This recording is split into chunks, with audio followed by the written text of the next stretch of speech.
Good afternoon or good morning or good evening to everyone from the various parts of the world that you are attending this from. I'm really happy to be here with you all. And I'm going to try and make use of my 7 minutes, perhaps less, just to try and go through what perhaps the two presenters have already talked to us about and make it perhaps more easier. Yeah. I know as lecturers, we are oftentimes blamed for making it too complicated, but today I'll try to make it a little bit easier so that it's easy to shape this conversation. So I begin here with the quote of Jane Jacobs that we already had from our first presenter. This is a famous one. And why I'm putting it here is for us to have this, to be together from the beginning, that cities are for everyone, right? And I think it's really good that the organizers here try to focus on the informal settlements or the urban informality, and perhaps having a conversation that takes us in a position where we can start to embrace them and understand them better. So with this quote, this is a diagram that most of you might have seen. I'm not going with this, I'm looking at all these, but I'm trying to look at these 5 steps. And what I'm going to be trying to do in the next 2 or 3 fights in what it is of the process of a human-centered design process. And this is a process that can be applicable to anything. It could be the design of a phone, it could be the design of a hospital, the design of a public space, the design of a metropolitan area. The scale is not so important at the moment. And so you can see that it starts from the empathy. You know, when we are collecting stories from the people that we design for and we design with, or we ought to design with, and then it goes, it goes to the next stage. It goes to the stage where we are populating ideas and putting everything together. It goes to the selection stage, and then eventually to the testing. So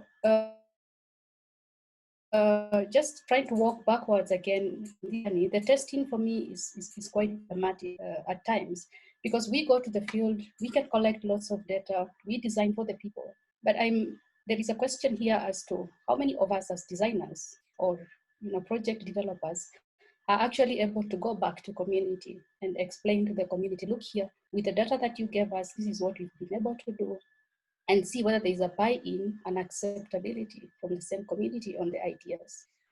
So just trying to emphasize again on what the characteristics of this human-centered project is. And the first one is context. But what does context actually mean, right? When we say context, a lot of people will just think about location. For me, it goes beyond the location. It goes beyond the location. How comfortable are the users of the spaces that we create or we advocate for? How is their emotional state? Are we with them? Are they with us, right? And time, yeah? We are all aware that time is one of the most valuable commodities in life. Yeah? So stopping to make assumptions on people or on the needs of people, but walking the journey with the people together. I think this is very important. Yeah, empathy, I already touched on that, but this is just a deep understanding that people matter and the needs of people matter, and trying to go reach into the understanding of what these needs are. And this is not just current needs, but as well future needs. Yeah. So this process is also collaborative. Yeah, because all minds are great and all minds matter and all the ideas are needed on the table. We need to populate as many ideas as possible, even before we can start to see them. The process allows us to be optimistic and to keep high hopes. Yeah, no matter how low the budget we have, because the issue of budget is an issue that comes in every day in, day out. With limited time, with limited resources, right? We can actually, start to collaborate and get solutions out there. It's also important to understand that this is an experimental process. Let's take the risks. The risks have to be taken. Yeah, we learn by doing. Yeah, and this is where effective collaborations come in, right? Can we partner Am I clear to everyone? I hope so. I'm getting a signal of low connection. If it continues, I'll just have to stop the video. No, we can hear you. Yes, it's just the but if you size can of put the full screen mode. Then we can see. Oh, really? Yeah. Yes. Sorry about that. Screen. Yeah. Okay. Yeah. Fine. Sorry about that. Yes, that's better. Yeah. So the next one, I'm just going to be digesting this again into what is the inspiration for us, right? What gives us, the first one for me is that we need to believe that we are all designers, okay? We need to forget for a moment what our various titles are, okay? We could be doctors, we could be public health officials, we could be, architects, we could be urban designers, we could be policymakers, but all of us are designers. Why? This is because we are strategically thinking about something, right? So that strategic thinking makes us designers, yeah? And as designers, we have to listen to people and find the inspirations within their needs, right? So it's not a situation where we are creating needs and we are creating design interventions from offices and taking it to the communities, but using these needs to inspire the work that we do. So in this perspective, the community becomes a very important asset in the work that we do. Being confident, okay, as we put these ideas through, this is very important. The second point of inspiration here is the comfort of not knowing, accepting to learn, but at the same time accepting to unlearn. Because for many years, there are beliefs that we keep to defend these beliefs, but we need to just let go and get into the context and see what we can do. Okay, again, experimenting, taking the risks. And it's okay. It's okay not to have the right answer, right? So starting with, other than wanting to know whether it will work, first believing that it will work, and trying to be flexible and open in the kind of work that we do. The third one, I would say, get out there. Let's pop out of the box. Let's get out of our comfort zones.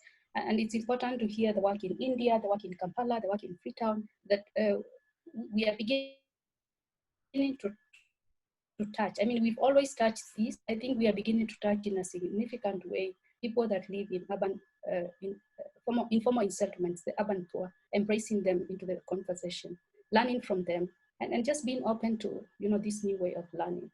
And the fourth and the last one is, again, being optimistic. I might have repeated this again, but looking at every problem as an opportunity. Yeah. They say that if we have time to complain about something, we actually have more time to find the solution for it. So again, I think I already said this. So emphasizing on the what if and what if and what if, other than, what's wrong with this and so on and so forth. So if we are able to hear, listen to the people a little bit more keenly, create with them, for them, then the delivery of projects that are have the human at the center become easier to manage. And I think this is something that you might also have seen, but the desirability, the feasibility, and the viability stands a better chance when people are at the center of our design processes and our design thoughts. And this is my last slide. Listening to the conversation from the first, the second presenter, and the introductory lecture that we had, subjective well-being and various other nice terms that are coming in, then it brings us back to the 1960s quote, 1980s quote from Yangel: first life, then space, then buildings. If you look at the trajectory that urban design, urban planning tends to take, is that, okay, let's have the building and let's have the spaces that the people will come. So this is asking for, this is a lot many decades ago. And so if we don't remember anything from the conversation that we are having today, this will be very helpful. Just knowing that when we first think about life, and then space, and then buildings, everything works, and everything is likely to come back together. So